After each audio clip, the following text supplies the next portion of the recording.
Michael Chandler is officially returning to competition, but not in the UFC octagon. It was announced that Chandler will face Chad Mendes in a freestyle wrestling match under Real American Freestyle on November 29th. Chandler shared the fight poster on his Instagram story, with Eye of the Tiger playing in the background. Who do you guys got for this one? Post your thoughts in the comments. An unreleased clip of Jon Jones from 6 months ago has been making the rounds on social media since UFC 321. In the clip, Jon is predicting Tom Aspinall versus Ciryl Gane and references Tom's 2015 fight against Stuart Austin. About Aspinall lost by heel hook when he was just 22 years old. Jon pointed out that Tom tapped immediately, saying that moment told him a lot about who Aspinall is as a fighter. I'll be interested to see if he wins his next fight. What's the rumor? Ciryl Gane? Ciryl Gane, supposedly. There's a video that hasn't gone viral, but one of his losses, he was very much an adult.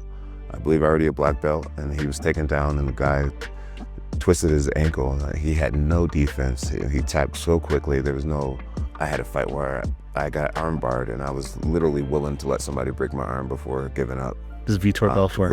Vitor Belfort. With Tom, the moment he felt any pressure on his ankle, he tapped immediately, which lets me know a lot about him. Aljamain Sterling had a very interesting take on Tom Aspinall's eye poke situation over the weekend. As many of you remember, Alja went through something somewhat similar himself back in 2021 when he challenged Petr Yan for the bantamweight title. Yan landed an illegal knee in the 4th round, leading to Alja winning the fight by disqualification and becoming the new champion. But despite that history, Sterling says he's actually not siding with Tom on this one. He believes Aspinall was clearly losing to Ciryl Gane, and even questioned whether Tom may have exaggerated the damage as an easy way out of the fight. I think the topic of the hour, as with everybody, is Tom Aspinall versus Ciryl Gane and what actually happened. Was he milking it? Was he using his best Aljamain Sterling acting attributes to take home the gold? Now, I know y'all think I'm gonna be on the side of Tommy, but I'm not. I'm not in the sense that he posted after the fight his eye, and we got to see the damage, and apparently from what was posted, it looks like everything is okay. But I have so many questions, man. He got double zoinked. I get it. But the one that got zoinked the worst, like where it looked like the nail, the middle finger went in a little bit further. He wasn't even complaining about that eye. He was complaining about the other one, which would look to me on camera, the right eyeball.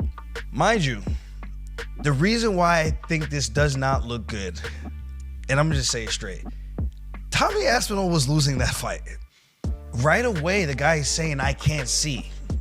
That is the one thing I have to say. Tommy really up. You can't say, I can't see. We know those are the nail in the coffin to any fight. You can't say that.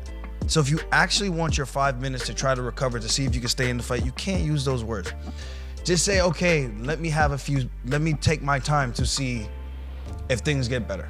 If guys want to compete, that's what they say. I got illegally kneed, blasted in the head, and I got destroyed on social media for a year and a half. I'm sitting there on the ground and I go, just, give me my time and I'll see if I can recover. And now you have this where it's just like, I straight up can't see. I do feel that watching the fight, there's something to be said that the fight looked like it was starting to get tough. And for those things, it makes me question it. Do I question Tommy and his integrity? No, but I think it makes me question, like, did that hurt as much as you said it did? It makes me wonder. Last night, Dustin Poirier posted a video addressing Tom Aspinall's eye poke situation, but instead of focusing on his comments, fans couldn't help but notice Dustin's new teeth, and many pointed out that he appeared to be heavily intoxicated in the video. A lot of people ask me, what's up with Aspinall? What's up with the eye poke? I don't know. Only he knows how bad it was. But I've been in a lot of fights where I've got eye poked and I continue. And only he knows.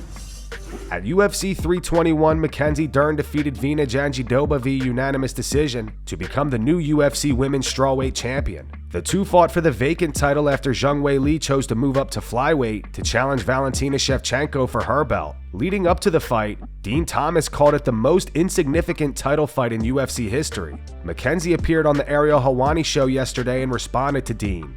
Before the fight, did you happen to see what Dean Thomas said about the title fight? And did that bother you, considering he's a commentator for the UFC? In case those at home or maybe you don't know, he called this, you know, an insignificant title fight. The specific quote was, "I'm trying to be as respectful as possible, but has there ever been a more insignificant title fight in the history, not maybe in the history, but maybe in the last recent memory of the UFC?" Did that bother you, hearing that? Yeah, for sure. I mean, I don't know. It's like Jon Jones gave him his belt, you know, and Tom Aspinall became the champion. It's like, what do we in the division have to do with, you know, like, people can't retire, or people can, you know, want to just go up a weight class and change the thing. So it's like, if there's a vacated belt, who else were they thinking? Who else would fight for the belt? So I don't understand what would be so insignificant about finding a champion when, I mean, Weili, if she wanted to, she's accomplished everything. She's accomplished everything. She didn't even need to go up to the weight. If she wanted to just retire, she could just retire it. And then what are they gonna do? They're gonna keep the division open? Right. They gotta have a champion. So I don't understand. How is any champion fight like insignificant? You know what I mean? So it's just kind of crazy for me to like hear. And unless he's talking about stylistically wise, but it's like, I mean, Grina was on a 5-fight win streak, like submitting and taking down this girl. She's like a strawweight mini Khabib kind of girl, you know what I mean? And then it's like, you know, I don't know who else he wanted to fight with. So I mean, I don't know. Yeah, I don't understand as a commentator, and I think he's even like helps with training and coaches and stuff. I thought it was kind of a little bit, you know, I didn't understand it. Sean Brady and Joe Pyfer discuss Tom Aspinall versus Ciryl Gane. Brady defends Tom and says the eye poke was one of the worst he's ever seen. Tom Aspinall versus Ciryl Gane. I just want to say, it was trending. It was Joey P's It was trending to be it was going to be a good fight. I paid $80. Y'all picks were split. I was pissed. Huh? Y'all split. Yeah. And it was trending. I think it was going to wind up being like a very, very good fight. It looked like Aspinall was getting comfortable. He was getting hit with some, like, his nose was busted. Like, there was some nice blood on his but it was trending towards being a good fight. And bro, that eye poke was very bad. Yeah. Very bad. And bro, I was like deflated afterwards. I was like, God damn. And it sucks for Tom too, because it's like you've been out for over a year waiting on John. You don't get it. Then you get this, and then you.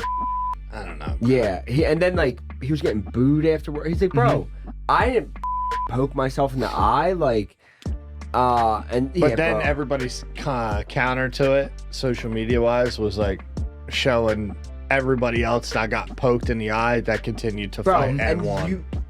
It's like if all five of us get hit in the nuts, we're all gonna have different reactions. Like, you can't. It's your eye. Like, you don't like you. Justin's gonna be. You gotta pop right up. You got a knuckle in your eye. You thought it was.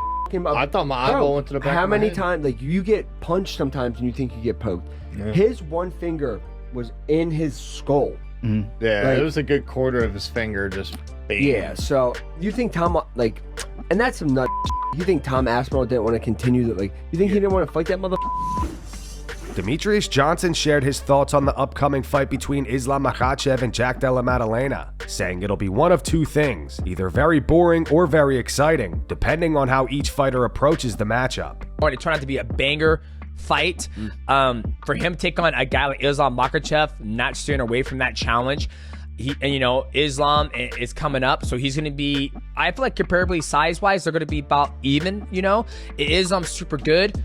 JDM's got Craig Jones in the camp to, you know, battle. And Volkanovski to battle that, you know, Dagestan wrestling.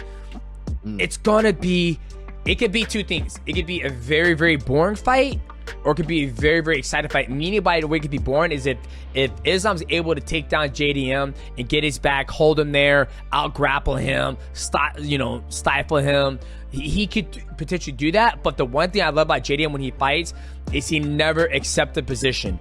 When he was fighting Gilbert Burns, great grappler, takes him down. Right when he gets up, he throws that knee into the void. Gilbert Burns ducks down into it. He runs into it. JDM doesn't accept the position when he gets taken down. He's always looking to grapple, always look at the anti-wrestle. That's what makes this fight exciting. And he's got some good hands. He's not the way his boxing is, he's very tight. I'm excited for that fight just because we're seeing the best at 155 take on the best at 170. It's very rare when the moons align. Same thing at the co-main event. Recently, rumors began circulating that Ilia Topuria's next lightweight title defense could come against Paddy Pimblett. However, Dana White quickly shut those rumors down, saying the UFC still doesn't know exactly what's next for Ilia. Islam Makhachev weighed in on the potential matchup between Ilia and Paddy, and doesn't believe Paddy would pose much of a challenge. Islam says he doesn't think Paddy has been truly tested yet, while taking a few subtle shots at Michael Chandler in the process. What do you think about that? Do you think Paddy is like a real challenge? I mean, that was your division. No, man. It's I don't know. It's the first time. It's Arman was the backup fighter for the Charles Oliveira and Topuria. He cut weight, show weight, and after that he have to fight for the title. But I don't know. I feel Arman have to be next, because this guy deserve, He did mistake when he was supposed to fight with me. He injured. He not come to weigh in, but he's still number one in this division, and he have to fight for the title. But maybe Arman, maybe Gaethje, but not Paddy for sure. Man, I don't know who Paddy beat who. Tony Ferguson. Who else he beat? Chandler, Michael Chandler. Everybody beat Chandler. His resume is not, he hasn't faced the very, very top, but do you think he's actually skilled enough that maybe he could go in there and get it done, even though he hasn't really earned it? He can do some things, but I don't see big chance, He can, I don't know. I don't know, maybe. Honestly, it's not big challenge for Topuria. So Arman, it's really big deal, Paddy, nobody checked Paddy before. Henry Cejudo suggested that Ciryl Gane may have humbled Tom Aspinall a bit at UFC 321, but Kamaru Usman isn't buying it. Usman disagreed with that take, saying he doesn't believe Aspinall was getting dominated by any means, though he admits Gane appeared to be more composed and effortless in his performance. Everybody is good, and I can lose at any minute. So he's gonna have to check himself, because at this point he got 4 minutes of maybe even some humbling, bro. You know what I'm saying? Where God papped him up a little bit. Whoa, listen. Let's not just act like Tom was getting his ass whooped out there. Let's not do that.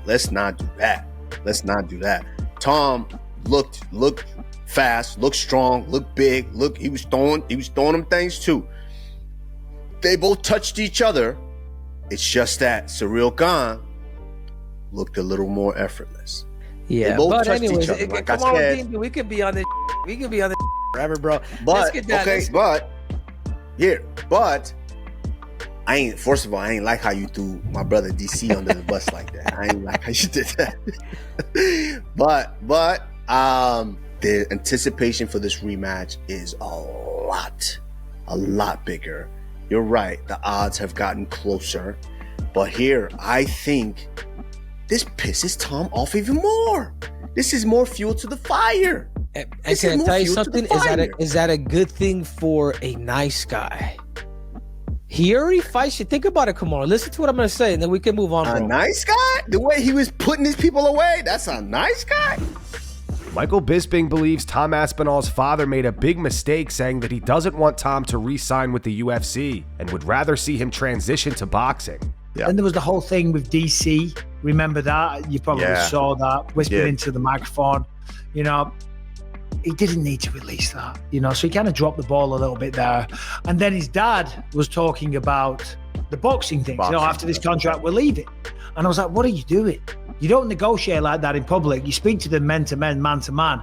I mean, if that's what you want to do, great. But if you had have lost on Saturday night, good luck getting another title fight. Yeah. You know what I'm saying?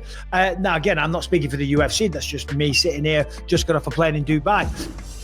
Daniel Cormier was not happy after Tom Aspinall released footage of their private conversation on his YouTube channel. In the lead up to UFC 321, Tom posted a behind-the-scenes video that showed DC approaching him and believing they were speaking off camera, telling Tom he's about to run through the rest of the heavyweight division. DC also made some comments about Jailton Almeida, saying he can't fight.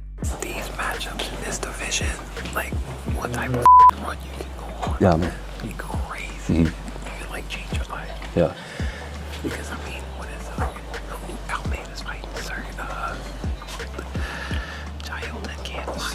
Who do you think's going to win? DC says that he thought UFC Embedded was filming at the time and didn't realize the microphone clipped to Tom's shirt was for his own channel. DC admits that he feels bad about the comments he made regarding Jailton Almeida. Speaking of Jailton Almeida, so thank you so much for that YouTube video with Tom Aspinall. Him and I were talking, and we got like this hot. The mic was on me, and I was talking to Tom about the heavyweight division. You had it right. You had it right, Chael. I was literally trying to tell him, you could possibly be on the verge of something tremendously special right now, right? What I was saying was that in that statement, I was saying, Jailton's going to grapple you, right? It's not as dangerous a fight. And I could have done a better job of saying that to Tom. Now, I was a little upset that Tom and them released that, if I'm being honest with you. I thought when you lean in, Chael, when you lean into someone and you're talking quietly, that's a private conversation that should stay between you and the athlete. I thought it was Embedded. And I know that Embedded would never do something like that. But regardless of what you're saying, whether you're saying it in jest or you're being honest, like, Jailton Almeida deserves respect. And I do respect him. And I felt bad, man, because he's been so nice to me since he got into the UFC. And I think Jailton Almeida is a great guy. I think that he does need to round out his game because the grappling is elite, man, but there's no damage. And even Dana went up there after the fight and was like, I'm so glad that Volkov won because you don't get to just take somebody down and hold them down. You sign up to go fight, Chael. And that's going to wrap it up for the news. Thanks for watching. For daily MMA news and content, subscribe to Full Mount MMA and click the bell icon to be notified when we post videos. Here are the 3 top comments from last video. These comments are in reference to Joaquin Buckley claiming he was offered to fight Alex Bejeda back in 2022, but Alex turned it down. The first one's from Wild Wild Wes. It says Buckley don't realize the bullet he dodged. The second one's from Red Dookie. It says Alex would kick Buckley so hard his f***ing clothes would change colors. And the final one's from Ultra Rigo. It says Buckley could have been the first UFC death had they accepted that fight. Those were the 3 top comments from last video. If you want to be featured in the next one, all you have to do is comment down below. And if you missed yesterday's news, click the video on screen right now to get caught up.